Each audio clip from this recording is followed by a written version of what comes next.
Berikut adalah perbandingan inflasi Indonesia dan Amerika Serikat. Selanjutnya kita akan membahas penyebab inflasi, akibat inflasi, dan strategi pemerintah dalam menghadapi inflasi.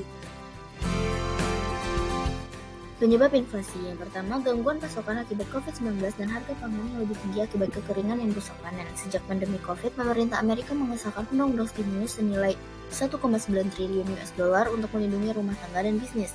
Dengan bantuan tersebut, orang-orang tetap membeli barang-barang seperti furniture, mobil, dan elektronik yang kemudian mengalami lonjakan pesanan. Karena hal tersebut tidak diimbangi dengan pasokan barang karena COVID, bisnis mulai menaikkan harga barang. 2. Perang Rusia-Ukraina. Karena perang Rusia-Ukraina, inflasi di Amerika terus menanjak yang mendorong lonjakan harga komoditas energi. Inflasi ini dilaporkan sebesar 7,9% secara tahunan yang merupakan angka tertinggi dalam 40 tahun terakhir. Perang ini menyebabkan kenaikan IHK sebesar 0,8% pada basis bulan-bulan. Yang ketiga, peningkatan upah pekerja di Amerika. Tingkat pengangguran pada Februari mencapai 3,8% yang mana jauh di bawah perkiraan terhadap lapangan kerja penuh. Hal itu menjadi salah satu alasan untuk menaikkan upah sehingga meningkatkan tekanan inflasi. Dampak inflasi Amerika yang dirasakan oleh penduduknya. Meningkatnya inflasi Amerika menyebabkan peningkatan biaya hidup bagi penduduknya, seperti harga bahan bakar di beberapa daerah Amerika masih tinggi, dan harga bahan pokok di supermarket meningkat dari harga biasanya. Dari meningkatnya biaya hidup tersebut, menyebabkan pengangguran di Amerika meningkat dan menyebabkan homeless meningkat di negara tersebut.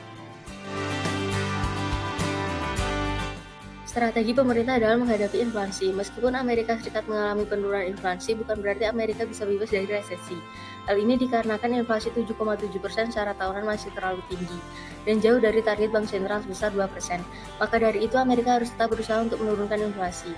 Pemerintah memiliki peran yang besar dalam upaya penstabilan harga dan penjagaan inflasi. Beberapa upaya yang dapat dilakukan oleh pemerintah Amerika yaitu yang pertama dengan penerapan kebijakan fiskal atau kebijakan yang berhubungan dengan anggaran pemerintah.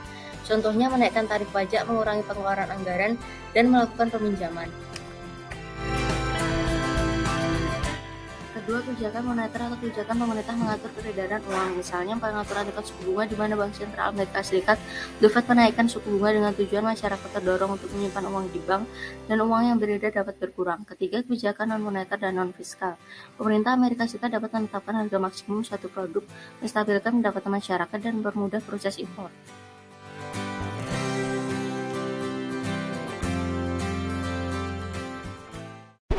Created using Powtoon.